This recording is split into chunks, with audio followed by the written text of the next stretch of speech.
Hello folks, Ethan Stieber here with Stieber Weather Forecasting, here with an educational and informational video today, just kind of talking about all the different warnings and watches and different weather advisories that we could see this winter and what they all mean and kind of what goes into putting together that warning or advisory or anything like that, all those winter products.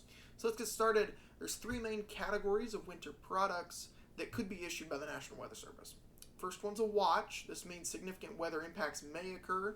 It's usually usually about 24 to 48 hours in advance, usually about that 48-hour mark. Next up, we have two options. Either a warning of some sort, which means significant weather impacts will occur. This is usually upgrading the watch. Either heavy snow, think of a winter weather, winter storm warning, blizzard warning, stuff like that, or a wind chill warning. Or we have the other option, which is an advisory, which used to be winter weather statements. Those have all been kind of consolidated now to just a winter weather advisory. And this is where more minor impacts will occur. Think of some light snow or things like that. Now, if we look at the three different types of big picture warnings, on the left you can see we've got a blizzard warning. We don't see these too much in the area, but occasionally we do come across them. So blizzard warnings are where severe winter weather impacts are expected, usually within the next 12 to 24 hours.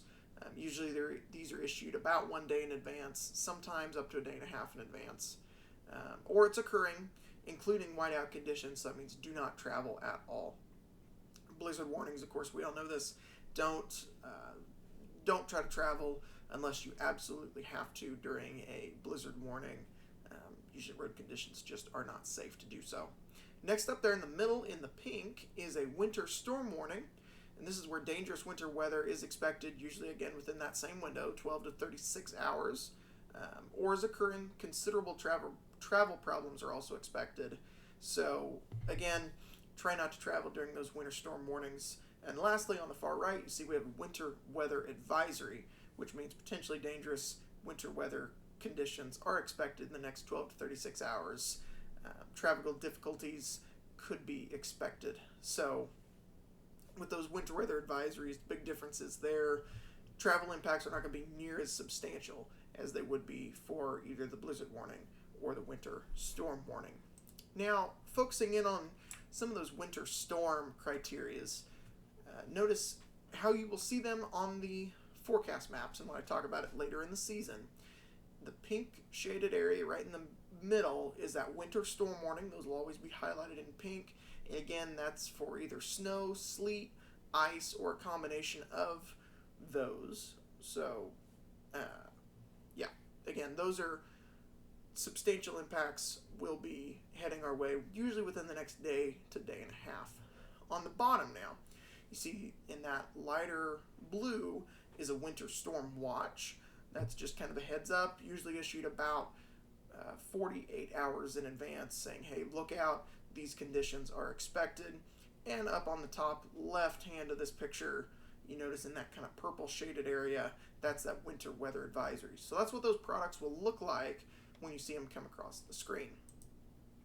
Now, for this year, the National Weather Service has rolled out nationwide heavy snow criteria. This is for all the winter storm warnings. So if you see a winter storm warning come across your phone and it says heavy snow expected, in the past, the National Weather Service offices have all been kind of independent on what heavy snow means for them. So heavy snow for us in downstate Illinois could be 3 to 4 inches of snow, or it could be 7 to 8 inches of snow. It all kind of depended upon what the National Weather Service what the National Weather Service considered as heavy snow.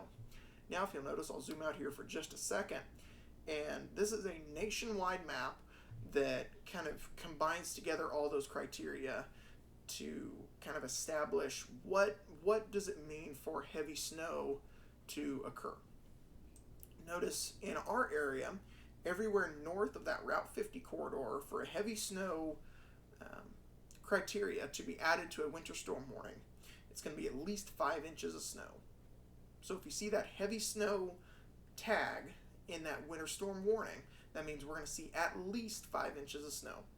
Now, anywhere south of that US 50 corridor will be under the 4-inch mark. So Wayne, Edwards, Wabash County, and points south of there, you will see, if you see that winter storm warning come across your phone or come across your device, and you see it says heavy snow, you can expect at least 4 inches of snow out of that.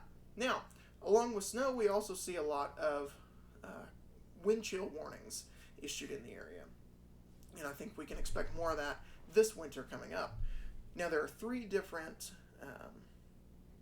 wind chill advisories and warnings that can be issued for our area. First one, we'll start on the bottom, work our way up, is a wind chill advisory. Now, this is where wind chills will get down to at least -15 for an extended period of time. So wind chill advisory is about -15 for the wind chill. Exercise caution with that.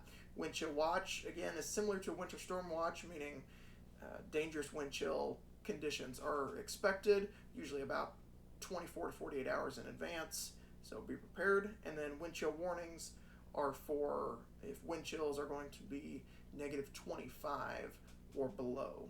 So that's just kind of an explanation of the wind chill criterias. Here's another graphic for that as well. Notice we are in the green shaded area all across our neck of the woods from that Route 50 corridor north.